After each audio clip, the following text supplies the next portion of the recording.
What's going on, gentlemen? How are you guys doing on this fine Thursday evening? Good evening. Good. Doing Good. good. I should have had you guys in the background, but hey, y'all are starting off strong with us tonight. So y'all are going to be here from the beginning to the end. So why not have you guys up here? I know we got quite a few folks already jumping on. So sorry, I was a couple seconds late. I was talking to the guys, and I got sidetracked there. But yeah, good conversations that we're going to have tonight. And I'm extremely grateful to have you guys on. I know y'all are busy working, doing everything that you guys normally do. And glad we can be a part of your Thursday evening and talk a little bit about the past two events that we've had. Our goal this year was to really, focus everything in on our members and our anglers and highlighting everything that they're doing, capturing all their big wins. So I know we've put it out a couple times for the past events, but life and everything is thrown a curveball. So we haven't been able to really bring on our top finishers from each of these events. So again, Jason, Chris, and Hunter, we do truly appreciate you guys hopping on. There may be a few that hop on here after they see that we're live. They might hop on. I know Sean is in the middle of doing some things right now. So for right now, it's just us.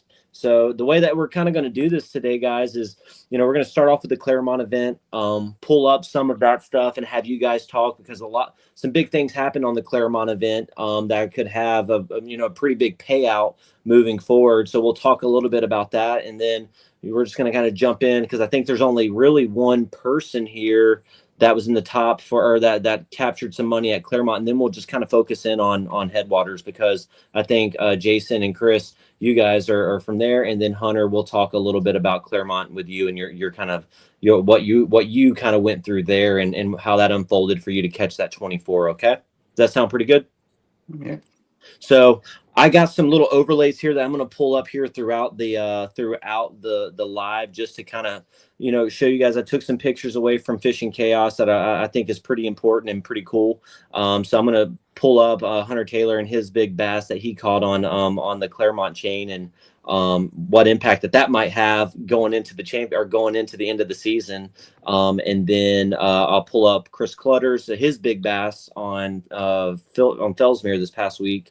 And then we'll talk a little bit about you on the Clermont. So I'm going to go ahead and pull up, I believe it's this one. Yeah, right here. So right in front of you guys here, we have the Clermont chain, right? So we had 41 anglers out there, 120 fish caught. So that there proves that Clermont year in and year out is pretty difficult fishery, right? And that's one of the main reasons why we have it out on our trails, because it is a challenge to go out there and put a pattern together, but it takes anglers, putting in the work, right? I know for a fact from Facebook that there's quite a few anglers that went out there and put in a lot of work on the Clermont chain and found fish, and then tournament day comes, and that week that cold front come in and kind of shut down a little bit of what was going on, right?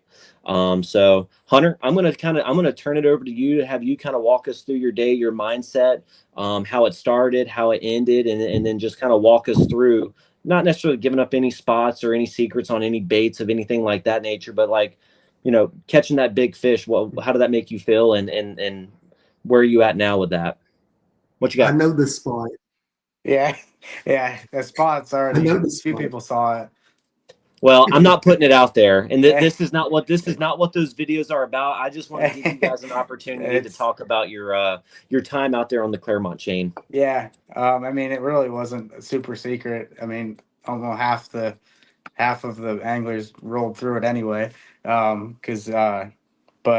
so Clermont, practice wise, when I practiced the couple days I did, I mean, it was freaking current ripping through, and it was and they were chewing right around anywhere those pinch points in there.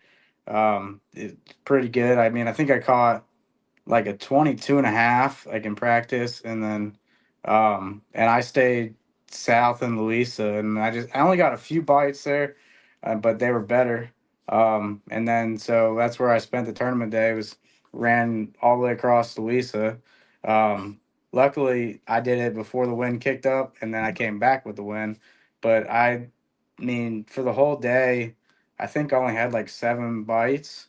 Only landed 5 fish, and the fourth one was at 24 when I was coming back I went back into the river because I caught a bunch of like fish in in there in practice, but I was like, I knew I'll get a limit in here. I can find 2 more 12 inchers is all I was looking for. Really, I was like, Yeah. I just got to finish with a limit, salvage some points, and I just never stopped casting. I mean, I just wasn't gonna stop until I caught 5 fish, and as I was coming in, taught just they saw it. I was like, I set the hook. I was like, oh man, this is a mudfish. Because I mean, it felt like a freaking tree log, but it started swimming out. I mean, and then I saw it jump, and it just, I mean, it was a huge, huge explosion right in front of the kayak. I mean, never really had more than probably 25 feet of line out. Um, Oh God. Felt like came down, netted it. Bait goes flying over my shoulder. It starts flopping around in the net like crazy. Luckily, it stayed in, and just pulled it up. And then I think I caught after that. I think I didn't catch a fifth one until like 2:45 or so. So Yeah. it came down to the wire to pull out a limit to climb up after that. Yeah. So I want to bring up this fish here because you said something. You're like, you thought it was a mudfish. So I'm going to Yeah. pull up something here, and I think this bass is a hybrid. If you guys have caught a mudfish, you know that their tail kind of looks like that, similar to that. But yeah, this is the 24. That thing is a traditional Clermont bass. There, that dark colored, beautiful fish though. Absolutely beautiful Yeah. fish. And I think you probably could have stretched it out there and got 24 and a Yeah. quarter if I Yeah, was I a could betting have. man. I didn't really have a better picture of it. I wish I ended up having one Yeah. but I mean, I was so excited. I had to be reminded to make sure the identifier was in there because the bass was covering it. Yeah. Yeah. So I was so stoked pulled a just to land Harrelson. it. what'd you say, Todd? He almost pulled a Harrelson. So, Yeah, that's what I was about Yeah. to say. Don't pull a Harrelson. It's we were sitting there and always, I was like, always important. Yeah. dude, make sure your identifiers show up. Yeah. You know, It was completely because covered. it was covering it up. Dude, that is a beautiful fish, man. And you know, that just goes to show. I mean, I tell myself this all the time.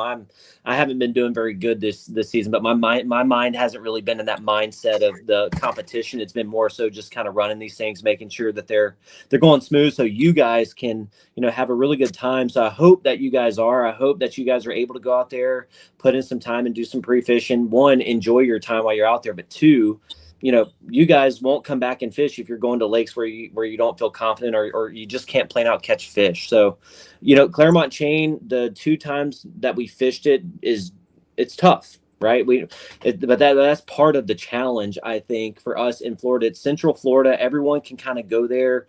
People can fish it throughout the year. You know what I mean? It is, you know, it does have a lot of traffic, boat traffic. So that's one of the things that kind of, you know, keeps us away from it in the hotter months, because of the jet skis and so and all that. So we try to fish it in the winter to kind of limit that. But a lot of, if you would ask anybody that the biggest fish that's caught on the trail so far came from Clermont, I think no one would have said that, right? No one would have been like, hey, the lunker of the year would have came from Clermont. But there's some There's some big fish. My biggest fish that I've caught since I've been here, you know, my biggest ever has come out of Clermont. Right. Yeah. I absolutely love that place. But yeah, I went out and pre-fished it once or twice, and yeah, man, that current was ripping. I don't know. I wasn't able to fish it during the tournament, so I don't know what that was, but I'm assuming that it was probably less than what it was during during pre-fishing for whatever reason. But I'm telling you, the fish were chewing in and around those areas, those little pinch points that you're talking about, kind of back up in some timber, if you can find that too. They were definitely stacked up back into those little areas. I enjoyed it. I had fun going out there, hanging out, and just, you know, shooting it with the boys. But no, I was super happy. I think you broke Chris Mitchell's heart, because I believe he caught a 23 and some change, a 23 maybe. 23 and a half. So I know he was probably pretty upset, but he caught a 10-pounder that upset Amy Brown's 9-pounder at the championship. So that's kind of payback for that. So if he's watching, sorry about that, Mitchell. I didn't want to bring that back up, but yeah. And Amy Brown too. They've both caught absolute giants in the championship. So Orange Lake has some big fish, and I'm surprised Orange Lake actually didn't produce the big fish for that event, it actually came out of the other lake. What is it, Ocalapalooza?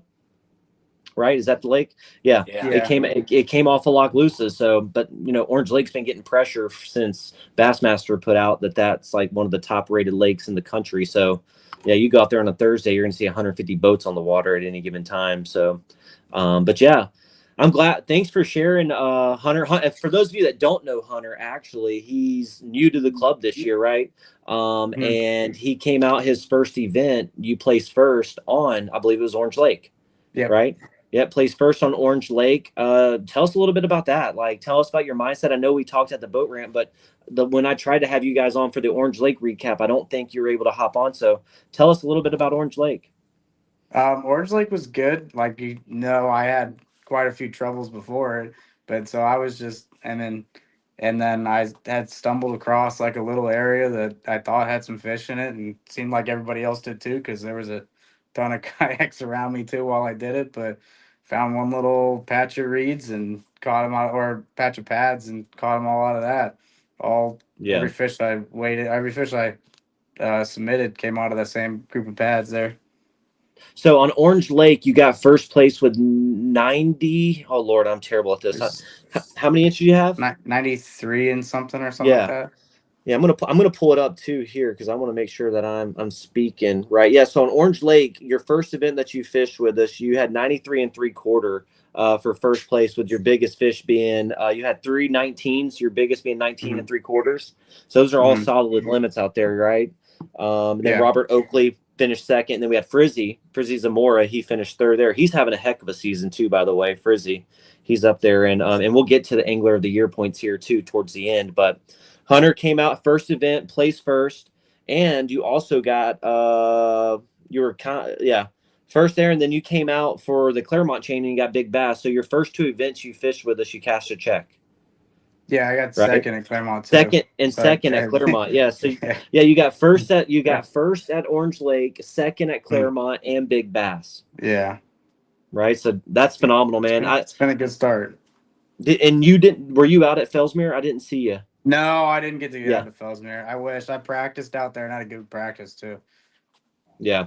I didn't think I saw you out there, but so you're batting. I would say right now, tournament wise, almost 1,000. You're about that 950 right now, because so that's pretty good, man. And we'll kind of catch back up with you too on the Angler of the Year side of it, too, and kind of get your thoughts and kind of see where you fall out on that.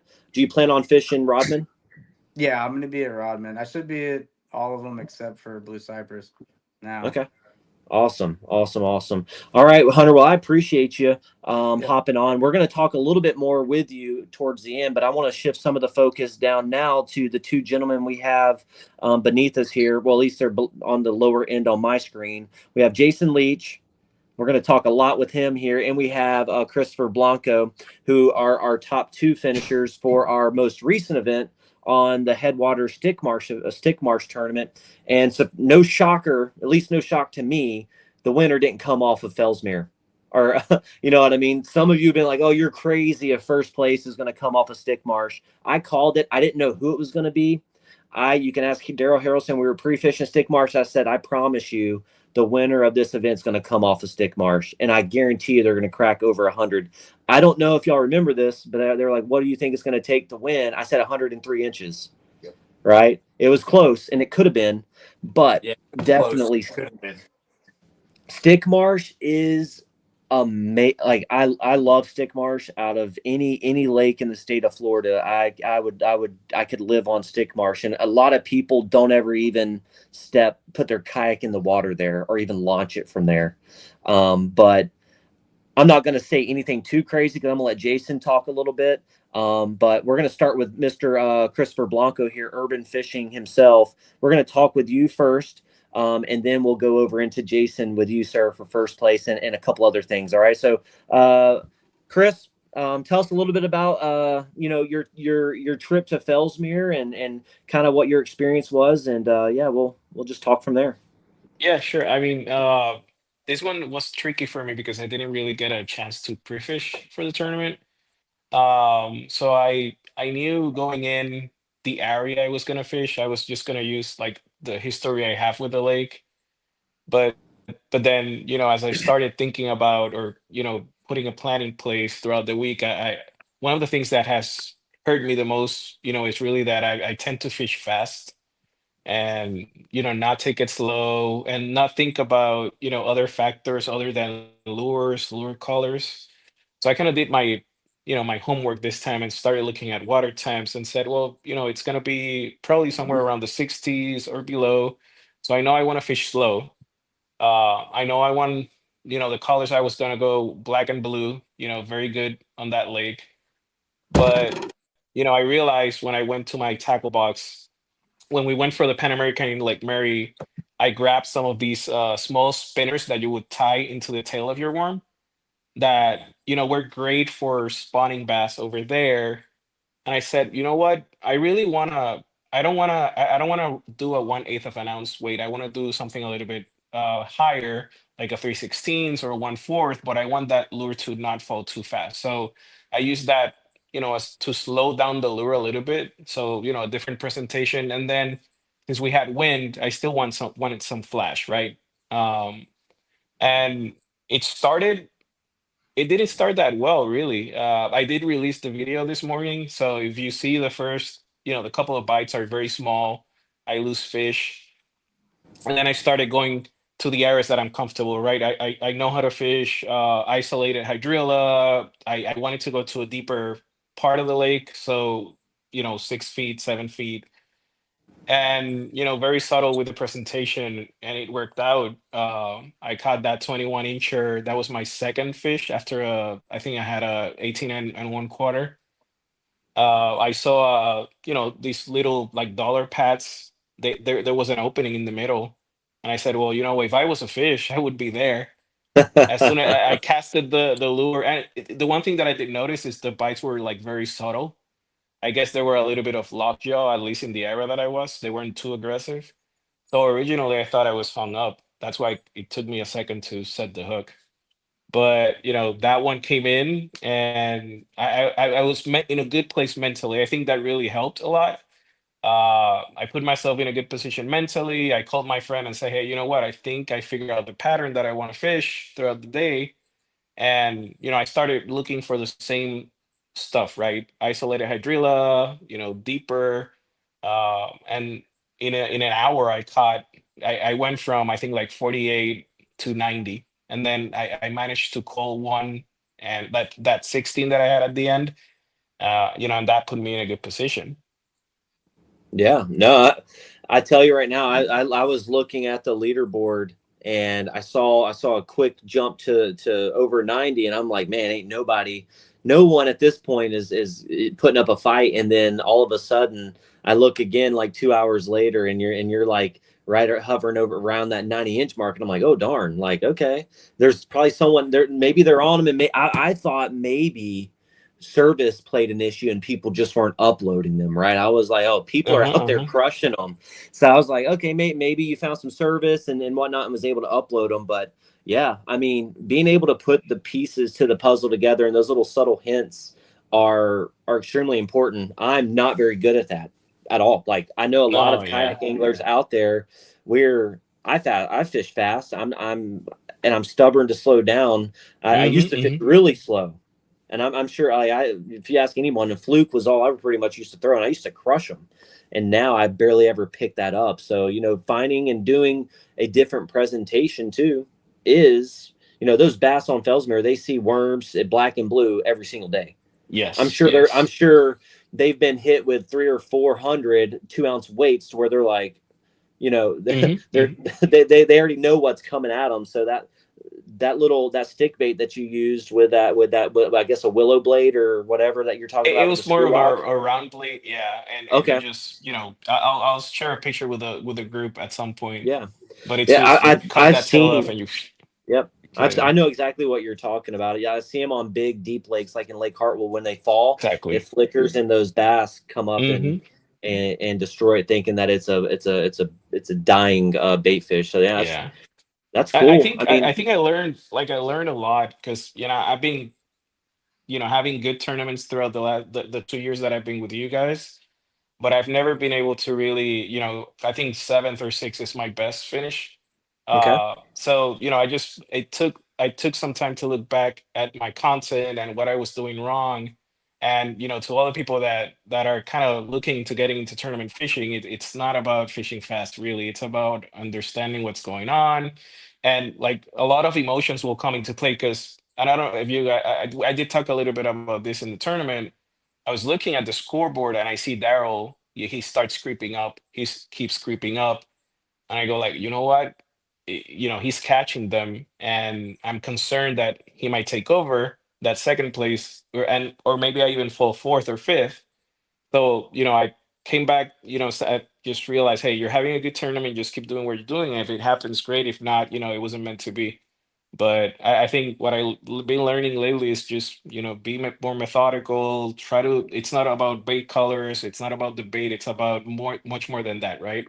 Oh Weather, yeah. water depth, time of the year. There's much more. Like bass fishing is so complicated compared to inshore fishing, for example.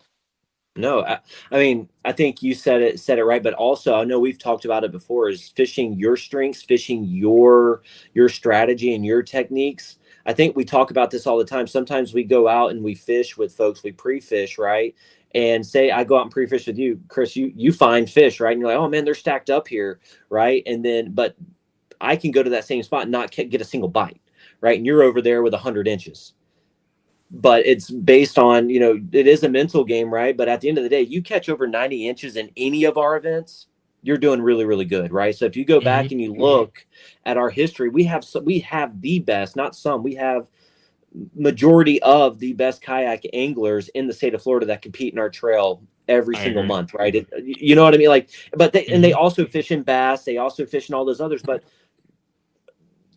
20 to 30 of those anglers are competing in every single one of our events. So catching 90 inches and you go back and look 2-3 years and since we've been established, what is the average? If you catch a limit, you're going to finish in the top 10 is what it seems to be the trend in this club, right? So that just goes to show that anybody who goes out there and puts time in, puts the pieces of the puzzle together, you can go out there and win, Hmm. fairly confidently if you understand and you're able to kind of put those pieces together. Trust me, state championship on Toho, I hate that lake.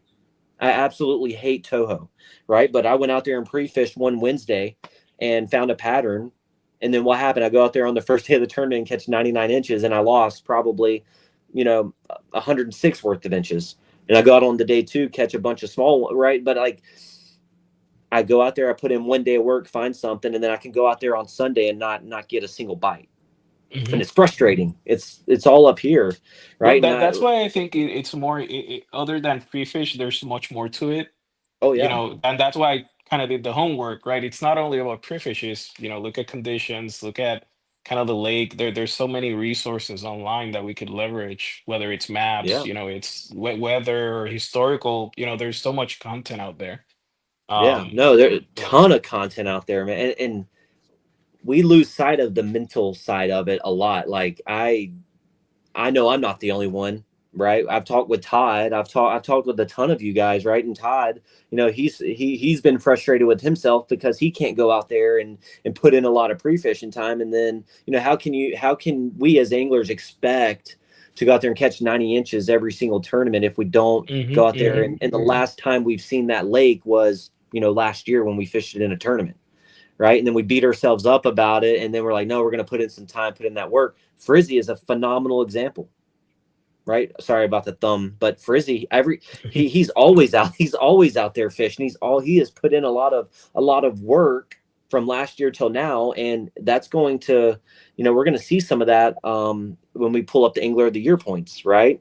And I think we see a lot of names up there that, if you would have asked us last year, we wouldn't have said that those anglers would have been up there, right? And then Chris Mitchell also just put up a video for his St. John's tournament, right? I saw Where, that, yeah. yeah, where fishing history kind of bit him, and he said on that video, I just didn't put in the work. So how can I be mad at myself, right? I know Hmm. I'm guilty of it. I'm guilty of it. I mean, I fish every weekend, but we're not fishing tournament waters. We're just fishing some podunk lake in the middle of nowhere, just trying to be silly. And yeah, but yeah, that's a good point. I'm glad you brought that up because that's hopefully there's someone out there that needs to hear that. right? There's a lot of anglers that might, be fishing our club for the first time this year, and after 3 events, they haven't caught a limit, and they're like, man, I'm done with this. What would you say? What would you guys say to the angler who just got into kayak bass fishing, right? Tournament bass fishing, who have come out to our events and hasn't caught a limit and is on the verge of, saying, I'm not going to do this no more. What would y'all say to them? I Honestly, would say come fish with there's me. so much. Oh, I'm sorry, go ahead. Yeah, go ahead. Just come fish with me. Oh, We'll go out there. I'll show you a few things. I'll show you everything I know because I don't care.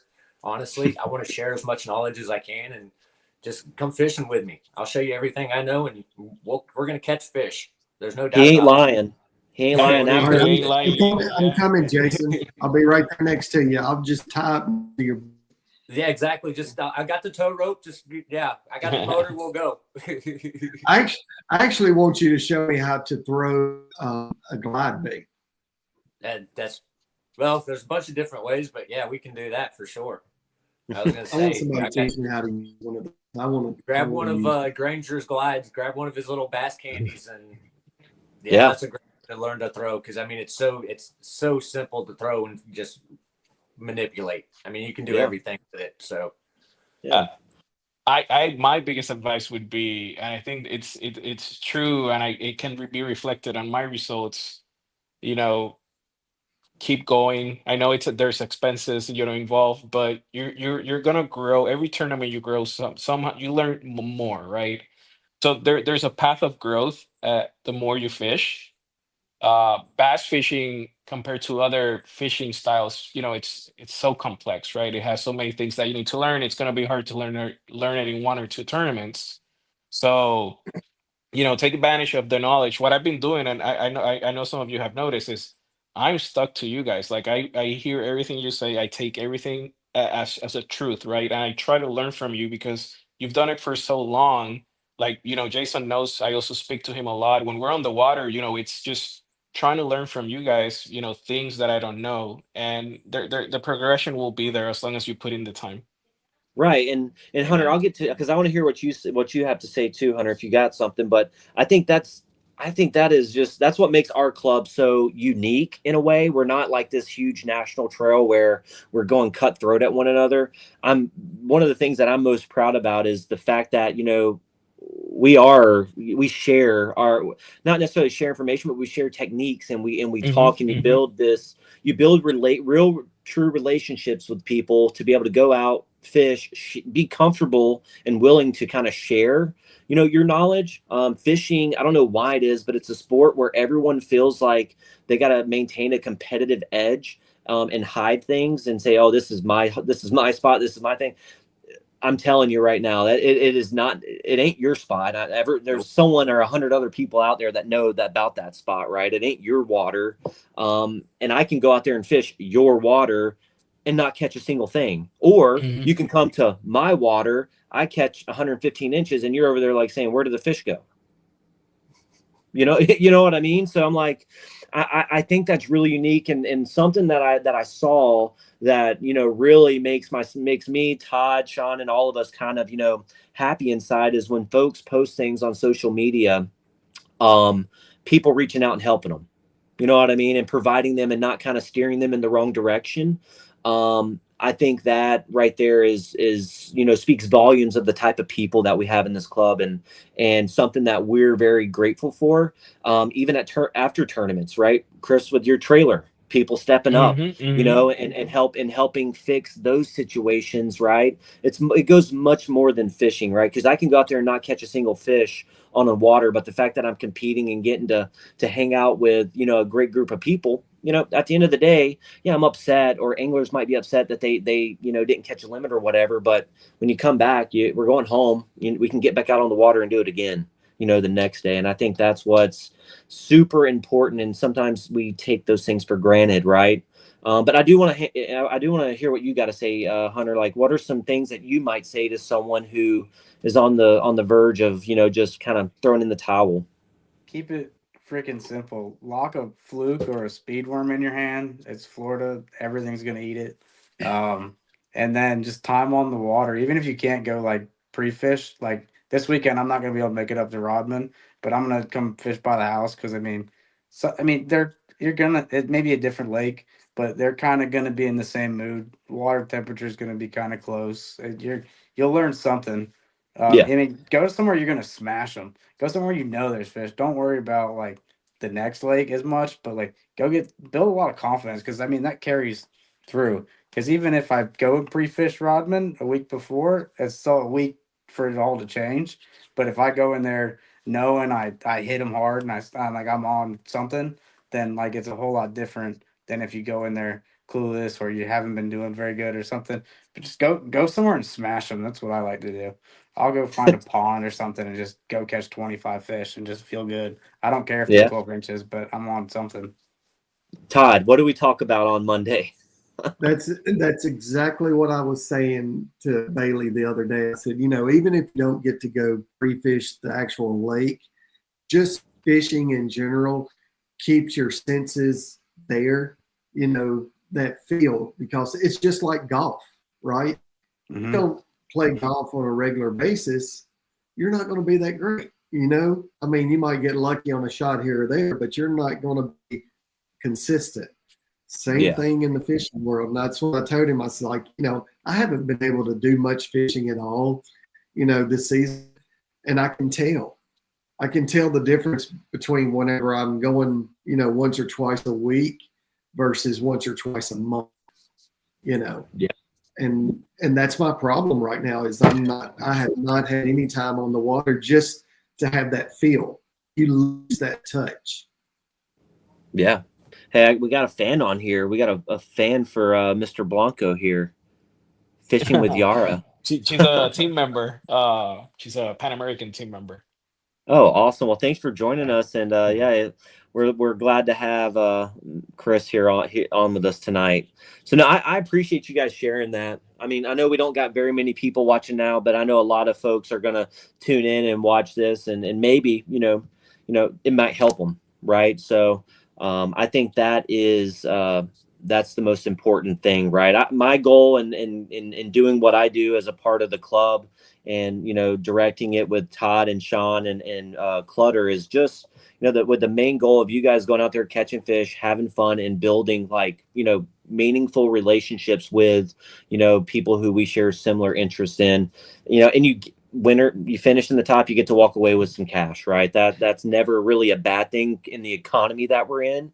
And in our club, I think we do a fairly good job of compensating you guys in the event. So that is a plus side, but that isn't necessarily what, drives or motivates a lot of you guys either.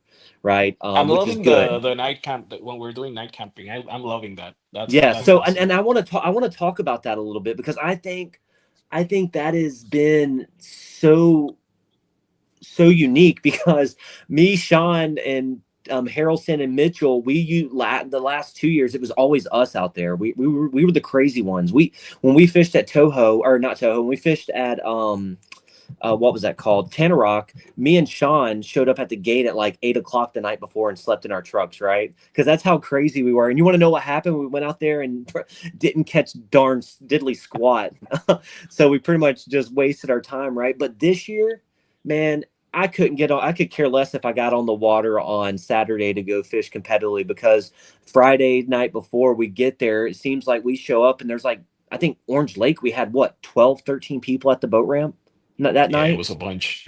Right. We had FWC show up and talk with us. They were super cool. We told them what we were doing. We weren't doing anything crazy. And she graciously let us stay. And we were able to, just talk and have fun. And that was cool. Right. Doing those post-event meetups where, there's a reason why we do those. We could just say, hey, everyone go home and just the winners would show up. But I think, that kind of misses the point of why we're even doing this club. Why even do that if we're just gonna, show up and just get to hang out with the people who win? We want to hang out and, get to know a little bit of everyone. So hopefully you guys kind of understand that. But yeah, the Friday nights have been pretty cool, not to say the least. I think Headwaters we had 8 or to 10 at Stickmarsh in the parking lot there, and I'm sure there was quite a few up at the headwaters boat ramp up there. I saw I didn't make my way up there, but I'm sure there's probably 5 or 6 up there that slept in the line the night before too. So y'all are dedicated. We're crazy. We're kayak anglers. We're out there when boaters probably aren't going to be out there, but we are dedicated. And then Harrelson, I do want to share this before I get to you, Mr. Jason, with Harrelson. Pay attention to every detail. 1 is a fluke, 2 is a coincidence, and 3 is a pattern. That is very true. I don't know why he's commenting and not on this live, because he is Mr. Third Place for the last 2 events. So we'll talk to Harrelson offline, and I will address my frustration with him on that. So Harrelson, I know you're watching. 1, because you're always the first person, and then 2, you just commented. So rude. But so you said he was 3rd place, right? Harrelson, right? Yeah, he was last, 3rd place on Clermont and Yes. on. So that's a pattern. Yeah. Third. It is a pattern. And also, I don't know why this is not going away now. I think it's been. Oh, there we go. Okay. Yeah. 3 is a pattern. Harrelson said it himself, so we'll see. We'll see if he stays up there in the top. But I do now want to kind of shift my focus over to Mr. Jason Leach here, right? For those of you, 1, I kind of want you, Jason. I didn't do this to Hunter and Chris, so I'm going to get back to you guys on this. But Jason, I do want you to first introduce yourself, tell us a little bit about you, and then we'll dive into the latest event and what unfolded this past weekend. Yeah, pretty much everybody knows me. I'm Jason Leach. 2nd year fishing the club with you guys. Great club. Been tournament fishing since about 2019.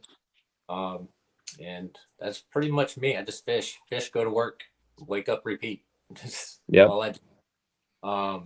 So as far as Stickmarsh goes, I almost didn't go pre-fish. The Sunday before the tournament, I kind of dragged my butt out of bed and said, let's go. Forced myself to go up there, got up there about probably 8:30 on the water, about 9. Went to the northwest corner of Stickmarsh, call it Pandora's Box. The water was just blown out nasty. Caught 2 17.5s. Said, let's go back into the canal, see what the canal's doing. Kind of fish my way all the way up the canal, get to the spillway. There's a couple guys crappie fishing over there. So I kind of go into the reeds and the little cuts basically and start pitching around the fluke, and 18.5, 15, catch like 3 or 4 in each little hole. So I'm like, okay, this seems like it's pretty good. Started looking at the weather, noticed that it had started warming up over the weekend. Looked at the weather. We're going to have a cold front pretty much all week. And then Friday, Saturday, it's going to warm up again. I'm like, okay, sounds like it might work out. Thursday, double check. It's like, okay, yeah, it's going to definitely be warm and trend. It's going to be basically the same thing as last weekend.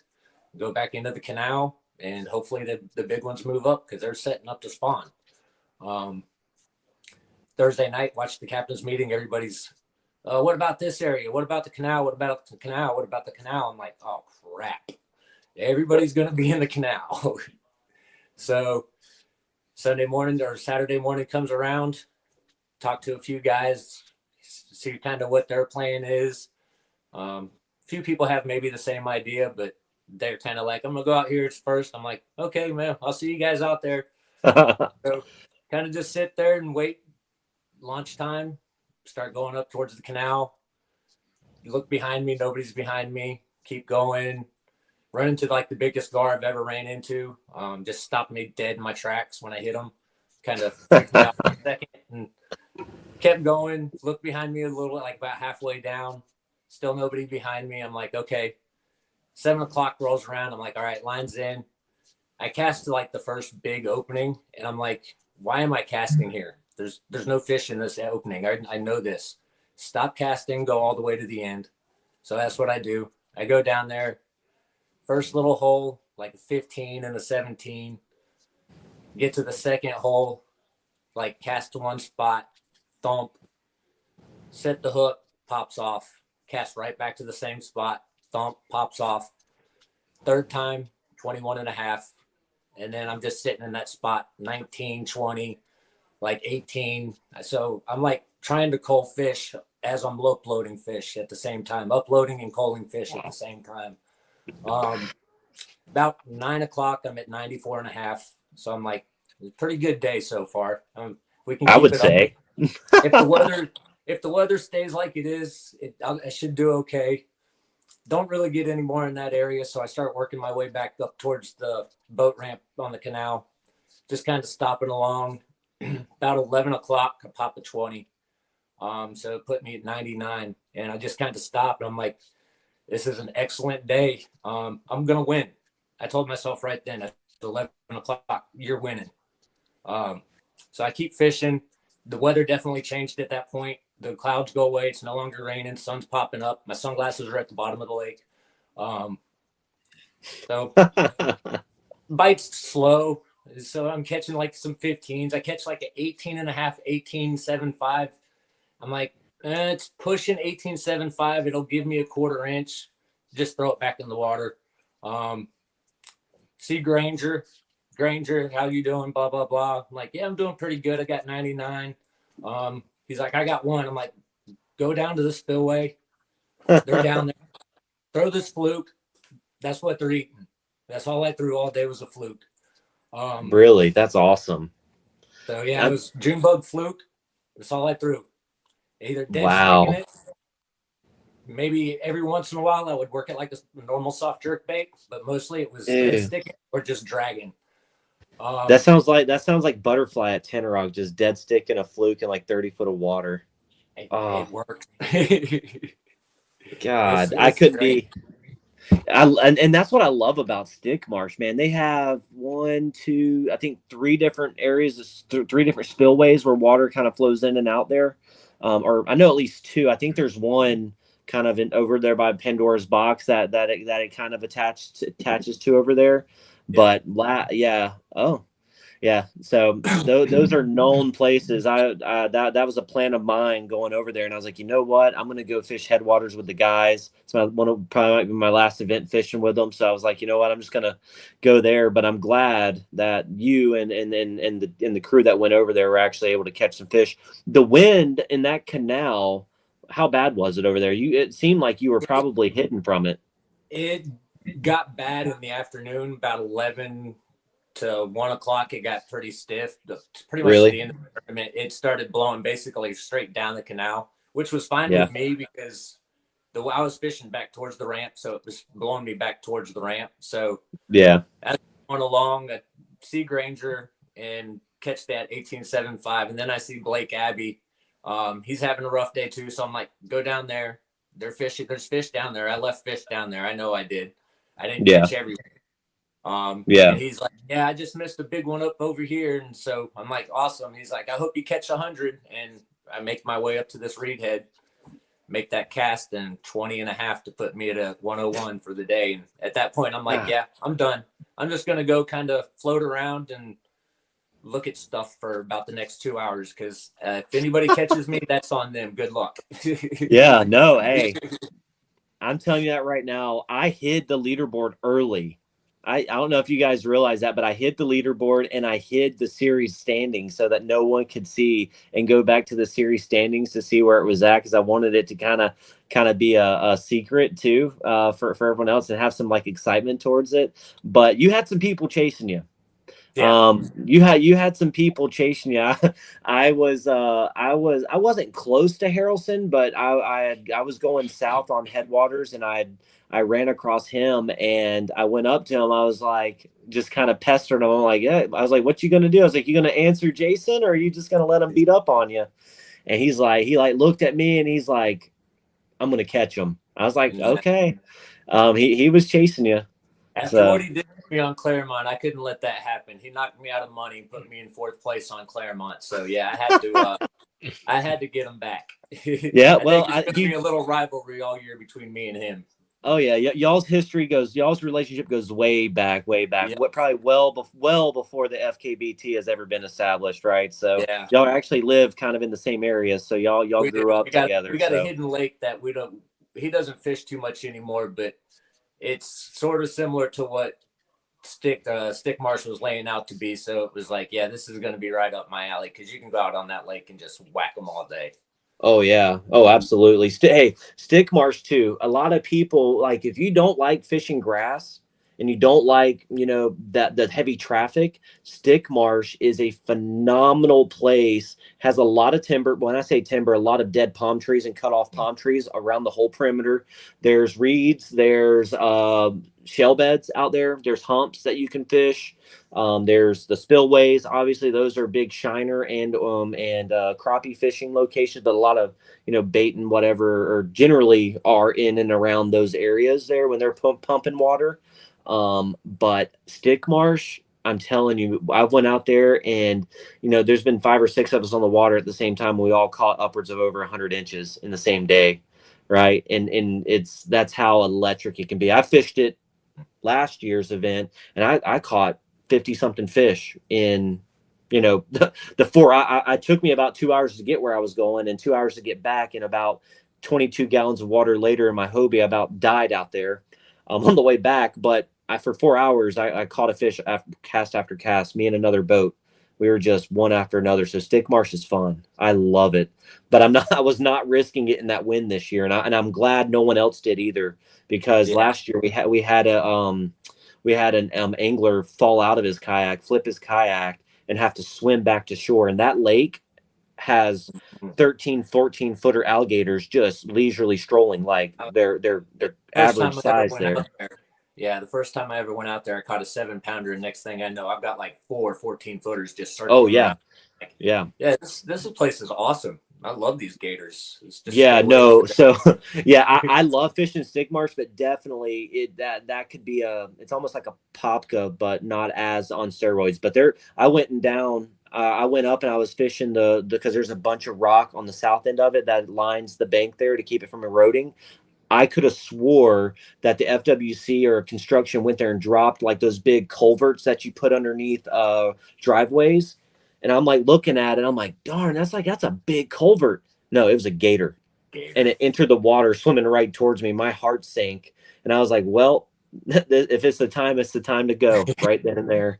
So, but the one thing I do want to mention, Jason, and thank you for sharing kind of your plan and everything going into Headwaters, right? 101 inches, right? So that put you in a very, very, very small club within a very, very small club within a club, right? You're in the 100 plus inch club. There's only 3 other anglers in FKBT membership as of right now that are in that club. 2 of them are on this broadcast right now. Todd Quillen back in 23 on Instapoga, you on Fellsmere, well, Stick Marsh this past week, and then not Jason, Sherman Bishop on Orange Lake in our championship. So there's 3 people. So I don't have a cool little banner here to pull up what that looks like. I'm going to post it on our members only page, but with that, you get a cool sticker that you can put on your boat or whatever. You know how they do like those helmet stickers in football when you get a tackle or a sack?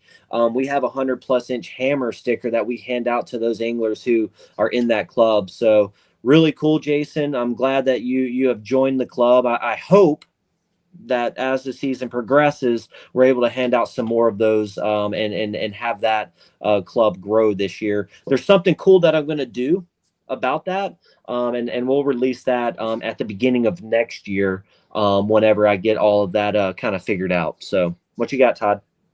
Well, with this 100-inch club thing, mine falls under that little scenario of what Harrelson said as a number one. It was a fluke. Mine was a fluke. So that I called it was luck.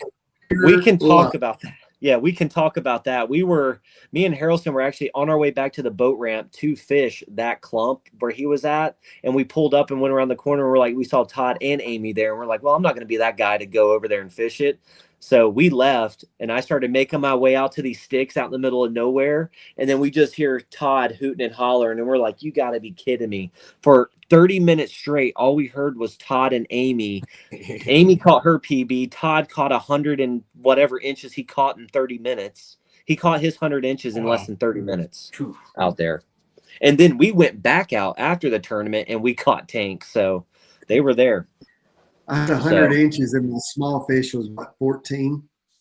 Yeah, you had a 14 and you had over 100 inches. Shoo. Yeah. Yeah, that's insane. That fun. is insane. So real quick though, so Jason, you got any social media, anything that, you know, anglers can look up, reach out to you to, you know, to maybe link up to go do some fishing?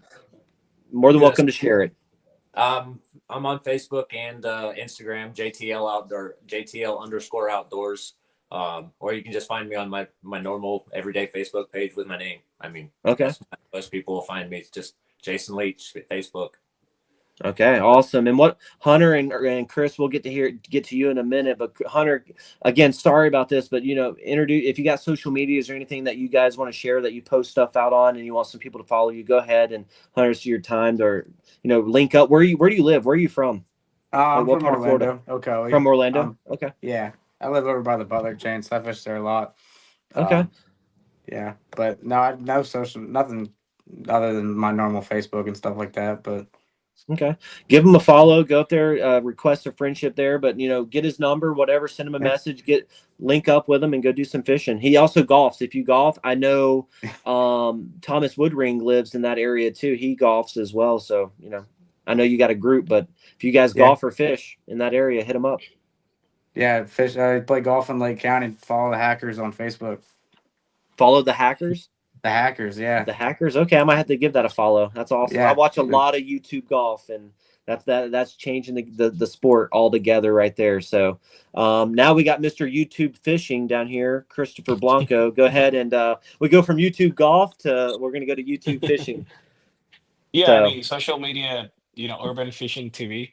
It obviously the name doesn't kind of fit the narrative now, but you know, it's really how I started. I started bank fishing when I moved to from Puerto Rico to the United States, and no, I'm gonna keep it just because it means so much to me. You know how you know through the last 5 years, you know, it's changed my life.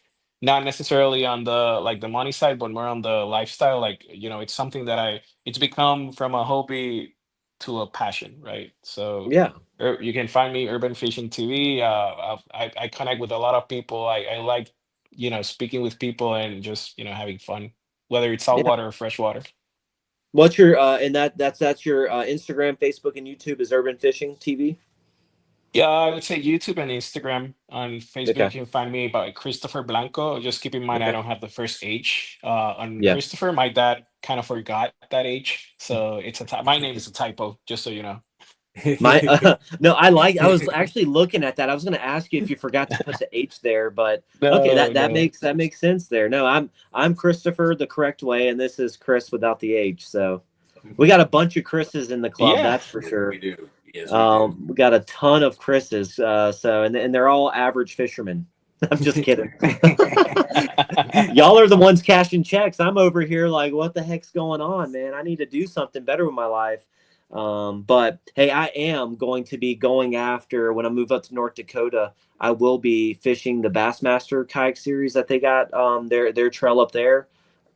That's going to be a goal of mine. They just published their season for 2025, and they fish 4 events, and I don't know when it starts, but yeah, there's only 4 events for their trail, and yeah, I can compete and probably come down and see some of you guys at the next Bassmaster there that they have next year. Where are they having it next year? I don't know if they've released it yet. No, but the Classic. I'm going to try to get my way to the Classic from North Dakota next year. I think that's going to be my goal. I can't do it from Florida, so I got to go up to North Dakota or Minnesota and try to do it there. But no, I'm super excited. I'm glad that you guys can hop on and get to talk a little bit with us, me and Todd, but also an opportunity for the club to and folks that are watching outside of the club to kind of get to see you guys, get to hear your stories. We're just average Joes out there. You know, we got jobs, but we go out and have fun and fish on the weekends from kayaks, which is crazy. And we have a lot of fun doing it. We catch a lot of big fish, man. I'm amazed by it. Money. Huh? Catch a lot of big fish and spend a lot of money. Yeah, we do spend a lot of Yeah. money, Yes, right? we do. That's definitely a thing. Definitely a thing. So, no, yeah, I appreciate you guys. There are a couple things that I want to talk about tournament specific as a tournament director. So I really do appreciate you guys, Chris, Jason, and Hunter, for Thank you. hopping on. I know hopefully I get to see your faces on here a little bit more throughout the season. That means you've been winning, which is a good thing, right? So what I'm going to do here real quick is I am going to publish some things. So this is the wrap up for Clermont chain. You had first place was Blake with 86, Hunter Taylor there with 82, Mr. Daryl Harrelson with 81 and a quarter, Jason Leach over here on our screen 77 and 3/4, and then you got Hunter Taylor there with that 24. There were some big fish caught there on the Clermont with a 24, 23, and a 22. Yeah, so that's good. Some details for the Fellsmere event. Jason Leach with that 101. Blanco, I know yours is gray. One of your Yeah. fish got hung up in limbo. Don't worry about that. They're all official. Okay. They're good to go. Don't stress that. Daryl Harrelson there with 90 and a half, another third place finish. The dark horse right there, Christopher Clutter with 86 and a half. Dude never pre-fishes, never does anything. He just goes up, shows up, and catches big fish, which I wish I could do that. And then you got Mr. Red Solo Pants here, Mr. Christopher Parker. 87 and a half. He has been doing really well this season. Super excited for him.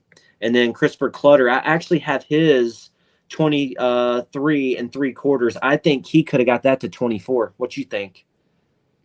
Oh yeah. I think he could have. That's a big fish.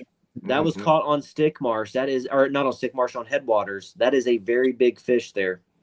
Didn't get a weight on it, but yeah, I just wanted to show those photos for everyone. And the last one before I let you guys go is I want to pull up this right here is the Angler of the Year race. Right, so I'm gonna tell you right now.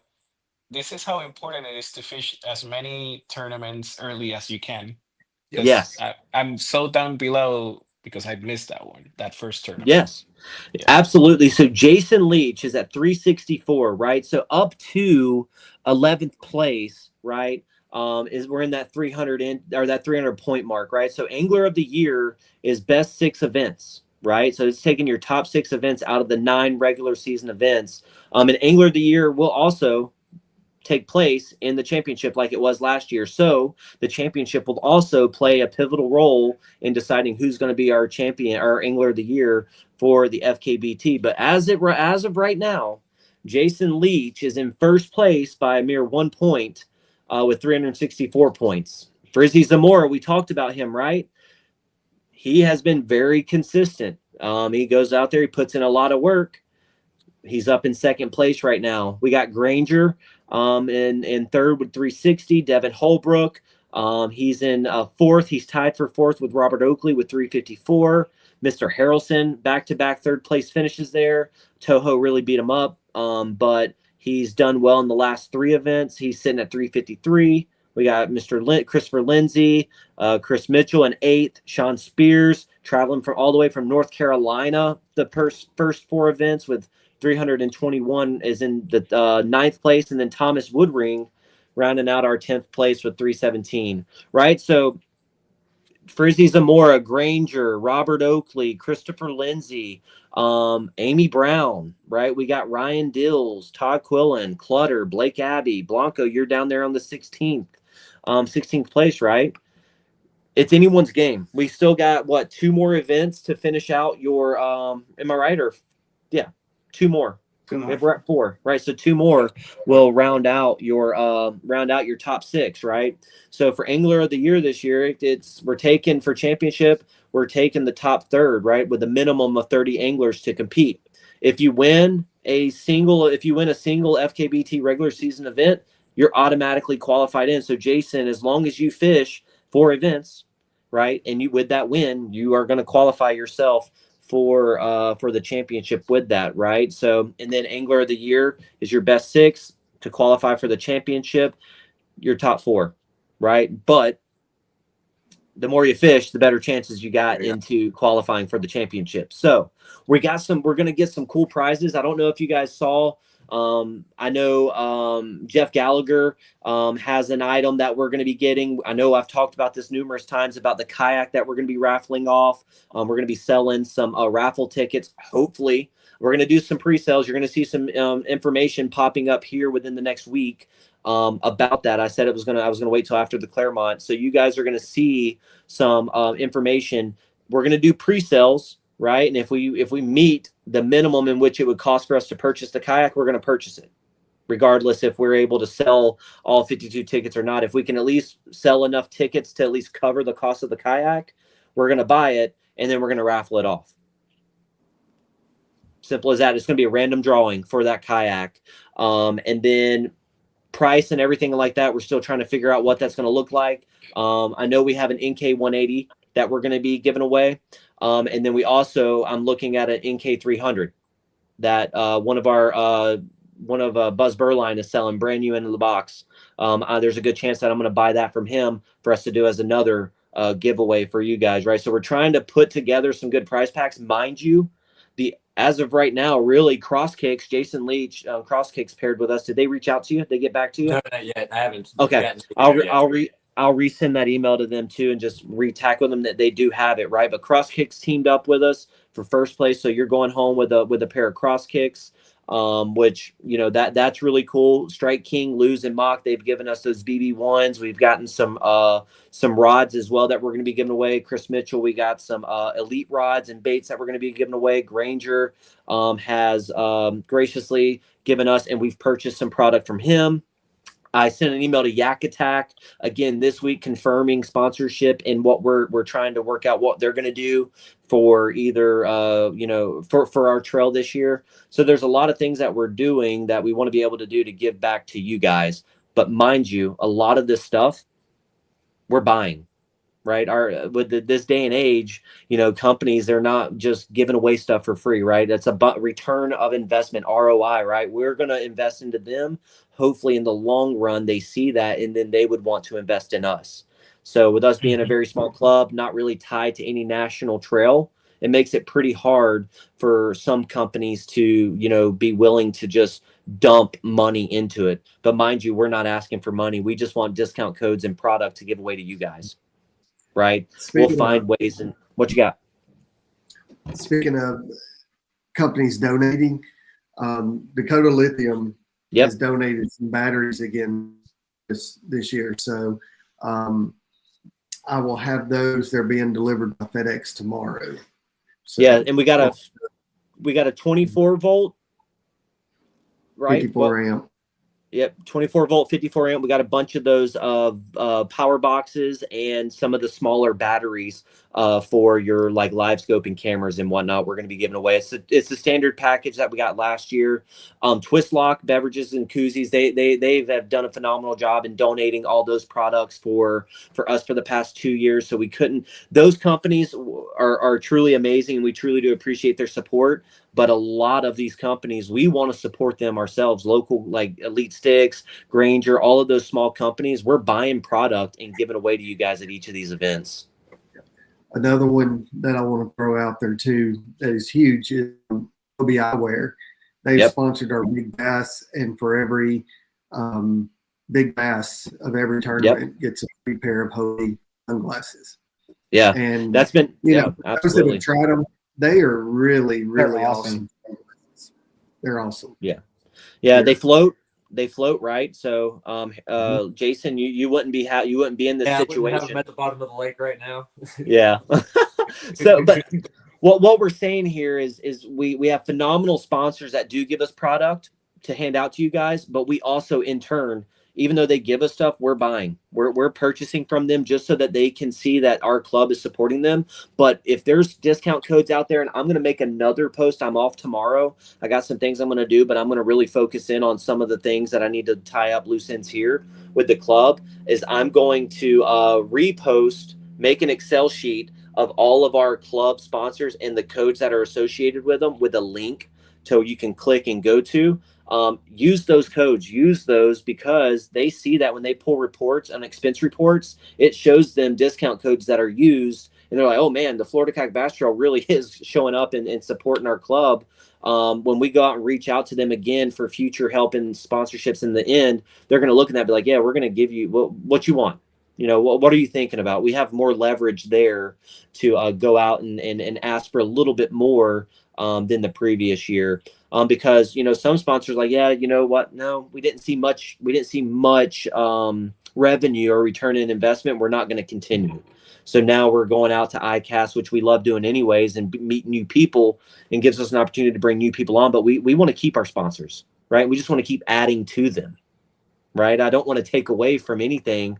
So that's why it's really important for us to share them so that we're able to continue those relationships. And maybe one day we're able to become I'm an ambassador of, maybe a national trail at some point, or being able to, you guys competing and winning can then in turn qualify you guys to go fish and compete at other national level events. We're definitely looking at opportunities and ways in which we can do that.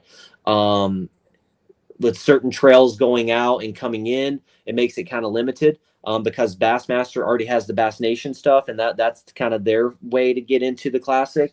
And then KBF is restructuring what they're doing with Ambassador Series. Hobie is no longer a thing as of right now for this year. So right now we're just doing FKBT, right? Which is good. And I hope that you guys, what you got? I think that creates a huge opportunity for local clubs, though, like us, right? The fact that these national trails, are not there anymore. It brings excitement, and who knows, maybe that's kind of a path of growth for a lot of, smaller clubs. Absolutely. But I do, before we do hop off here, I do want to highlight some big things that are happening in February here in the great state of Florida, right? There's a bunch of stuff that's going on in February with our club, with the Bassmaster Nation, or the Bass Nation Florida, with Bassmaster Kayak Series, or the Kayak Adventure Series that's coming down with Drew Gregory. So I just want to, before we hop off here, because we're about 6 minutes over our hour, I do want to highlight what's happening and what's to come in February. So February 1st and 2nd to kick off February 1st and 2nd to kick off February, you have the Bassmaster Kayak Series on the Kissimmee chain, right? So for those of you that are Bass members or are wanting to fish that event, I highly, highly, highly encourage as much participation as possible so that those big trails say, hey, Florida's coming in. Like, those bigger trails, if they don't get certain numbers, certain cities are like, oh yeah, no, we don't want you back, right? So if we show up and we participate and those numbers are high like they should be, those big trails will come back to Florida in waves, right? So get out there, fish those events. The Kissimmee chain is phenomenal. Their list of lakes that they have eligible there's big fish on them, and it's going to be a phenomenal time of the year to go out there and try to catch some. On February 8th is Rodman. That's the Florida Kayak Bass Trail event that we're going to have. Our regular season event is on February 8th on Rodman, which is in the northern part of Florida near Ocala. That's going to be a great opportunity for you guys who plan on fishing the Kayak Adventure Series event on the Ocalapalooza event on February 21st and 22nd. That'll be a good opportunity for you to pre-fish, because Rodman is an eligible body of water, and it's a very good body of water. The Bassmaster Elite Series is going to be on Kissimmee in and pre-fishing around that time, probably practicing. But Rodman is, from the last I heard, is not an eligible body of water, so it should be untouched during that time, which is good. Good news for us. So then that brings me into February 21st and 22nd. This is where things might get a little confusing for some of you guys. So that's why I kind of want to clear some things up, because I've gotten some questions throughout the week and month once we released it on this. So February 21st and 22nd, Kayak Adventure Series, Drew Gregory and his team are coming down to Ocala to host the Ocalapalooza event. The link to that email, or the link to that website, I've posted on our members only page. You can go there. It lists everything that you need to know about that event, how to register. It is on the Tourney X platform, so you will have to download Tourney X and register that way, and that will be the tournament platform for that specific event. And on February 22nd, we are having a makeup event, since we had to cancel the Lake Seminole event that we were going to host at the end of the year. So February 22nd, we are co-hosting our Ocalapalooza / Lake Harris event. Okay, this is where things might get a little tricky for you guys, and this is what I'm here to explain. If you plan on fishing the Ocalapalooza event that starts on the 21st and goes to the 22nd, that's fantastic. I highly encourage you guys to go out there and fish that. It's going to be a phenomenal experience. It's like no other. It's like a festival for kayak bass fishing. They put on a whole thing. Like, it's crazy. They do a lot just outside of fishing that I think is extremely important and very, very, very good for the sport. So sign up. That's a once in a lifetime experience, unless they come again next year, which we hope they do. The 22nd is going to be our event. It is a free event, Angler of the Year event. Okay, there is an optional $25. I think I misspoke last time and I said $20. It is a optional $25 big bass. Okay, optional $25 big bass. If you don't do big bass, it's free.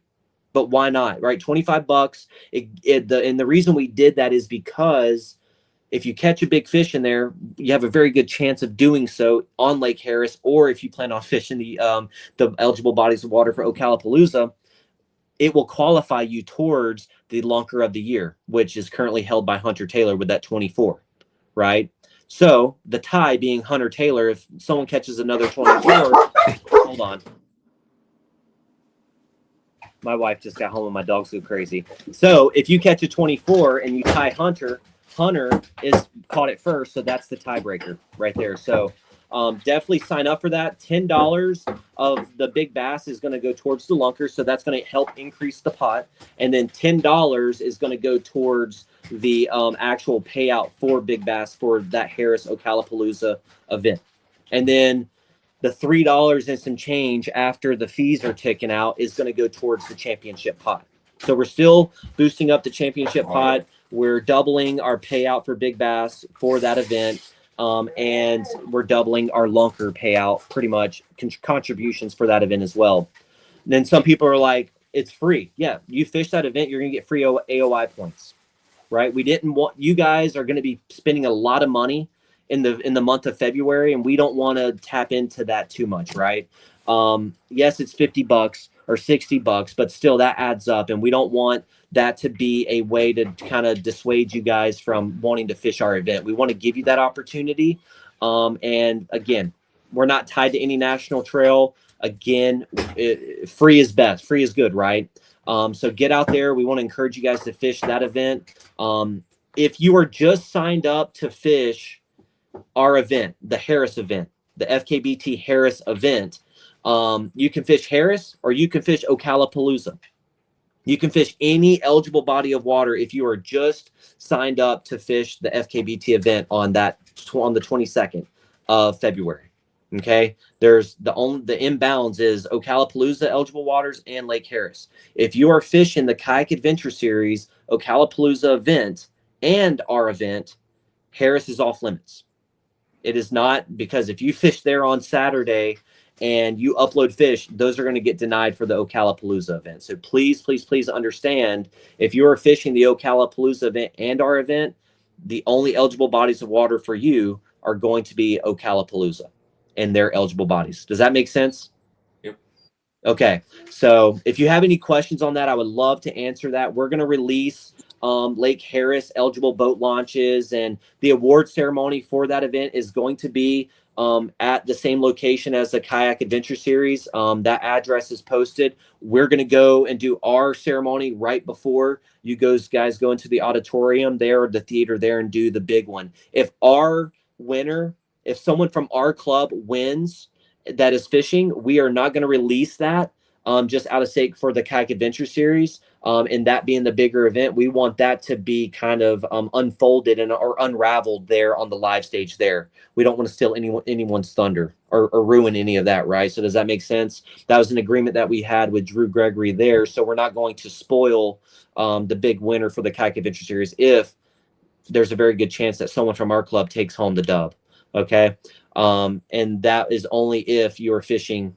The only way that would really happen is if you're fishing Ocalapalooza and our event there on Saturday. Okay, our event is just one day, the 22nd. of February. We're not doing a 2-day event. It's a 1-day AOI free event with an optional $25 big bass.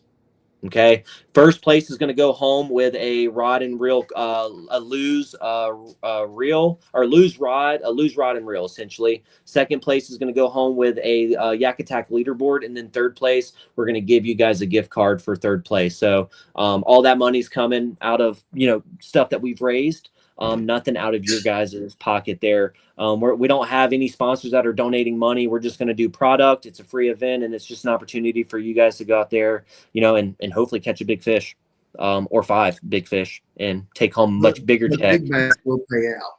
Yeah, big bass is going to be paid out. Yep. And first through third is going to get checks like any other normal event. We're going to give you guys big checks. No cost to you guys. It's all coming out of our pockets, just to make sure that you guys going out there, are still getting highlighted. We'll bring you on the show. Hopefully someone from the club takes home the dub. That'd be awesome, because there's a lot of money and prizes involved with that whole Kayak Adventure series and what they got going on over there. So I'm super excited for February. It's my last month here in the state of Florida. February is the last month that I will be here in the state of Florida. I leave for Grand Forks, North Dakota on March 1st. So I'm trying to get in as much fishing as I can, hang out with you guys. So please, please, please reach out. If you want to hang out and go do some fun fishing, I'd love to do that before I get out of here. But yeah, Todd, what you got? Yeah, we'll mention one more tournament that's on the 23rd, and that's the Florida Kayak Bass Nation Northeast event, and it is on Lake Santa Fe. Yep. So I think that's Buzz Burline's. Yep. So you can have a full weekend of fishing. Yeah. Absolutely. Full month, really. That you got the 21st, 22nd, and 23rd that you could be fishing.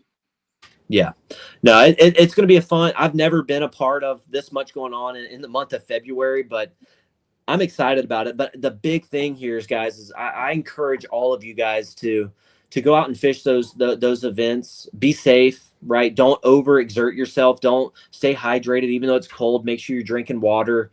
Stay vigilant of your surroundings, right? If you're getting up early in the morning to go hit these boat ramps, get some sleep, stay hydrated.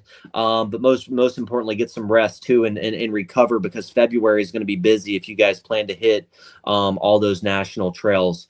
Because maybe March, you guys might happen to be working extra shifts, right, to help kind of recuperate some of those money. So maybe March, don't dissuade you guys from signing up for March's event. I still want you guys to fish that event. But he said I had to pick up a third job to cover it. Yeah. Hey, you're not lying. Hey, the big thing though is taxes. Tax season is around. So, hey, you might get it back, right? Might get some of that back.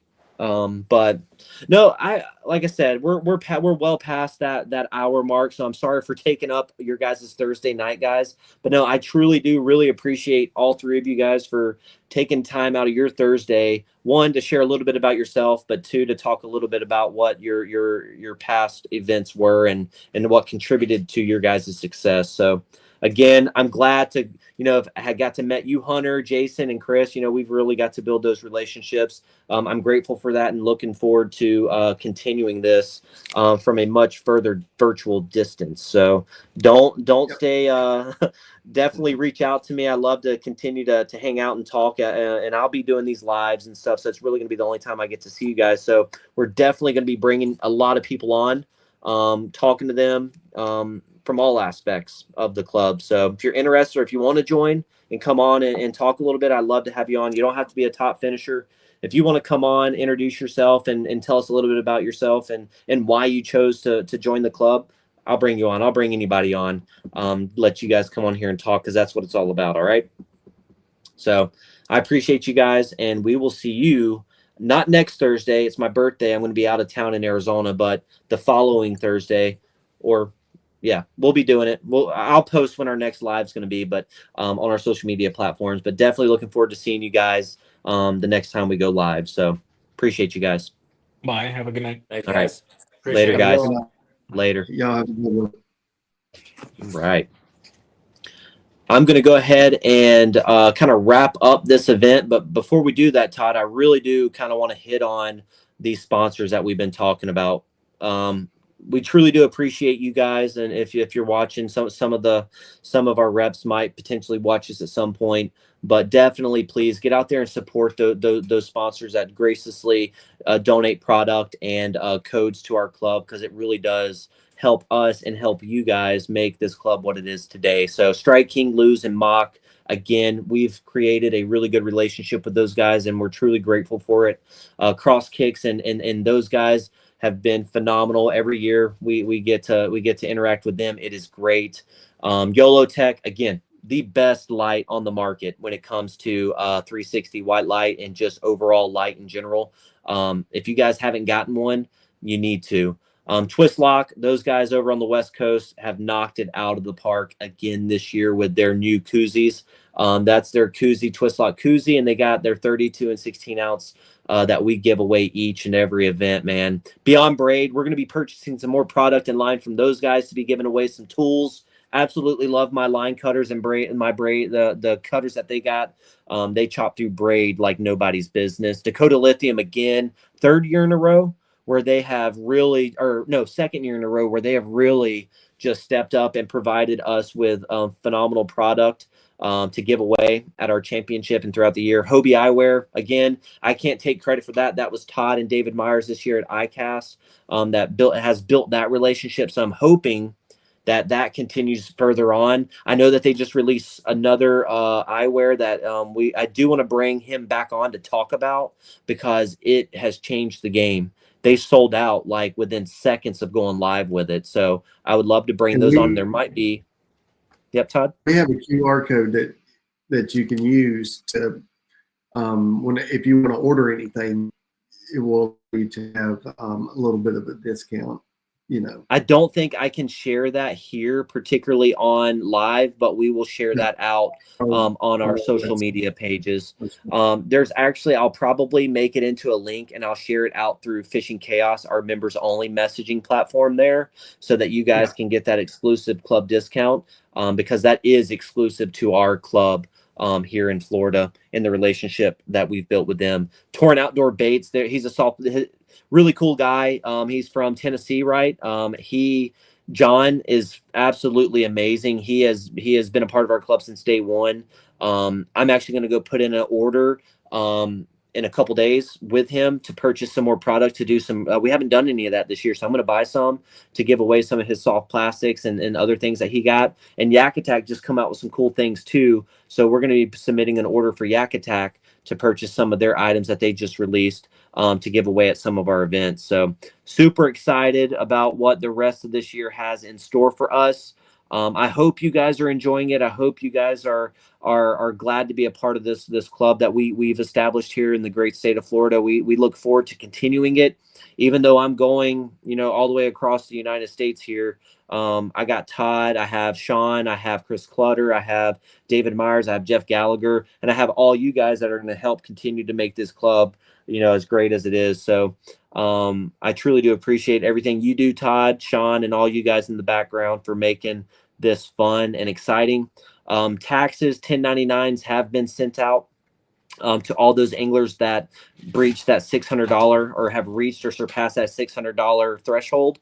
So be looking in the mail for 1099s from us so that you guys can file your taxes that way. But Todd, that's all I got, man. I appreciate you for hopping on. I know you worked all day and came on and spent some time with us. So Todd, I really do appreciate that. Oh yeah, absolutely. So, I enjoy this very much. I enjoy helping out. I enjoy the club. I enjoy the fellowship. I can't catch fish, but I enjoy donating to the club and seeing all the fish. Right? Absolutely. That's it. Great people and great fishing and beautiful wife. There she is right there. So I will cut that here, Todd. We look forward to seeing you again. Everyone who's watching, thank you guys. The 5 that are still on here, I love you. You're dedicated. We can be boring sometimes, but registration is open for Rodman. Yes, registration is open. Rodman is live.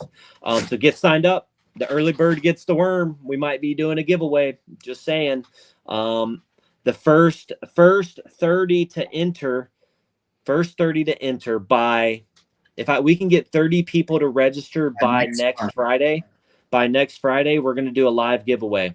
We'll do a live giveaway. Not going to tell you what that giveaway is, but the first 30 to register by Friday, we're going to do a big giveaway at our next event, or at our next live that we do. So we're going to be looking at that. So if you're here and you're watching that, you just got a little bit of a head start on that. So definitely get signed up quick. You don't want to be the last one. But tight lines, guys. We'll see you guys out on the water. Be safe, and we'll see you next time. Peace out.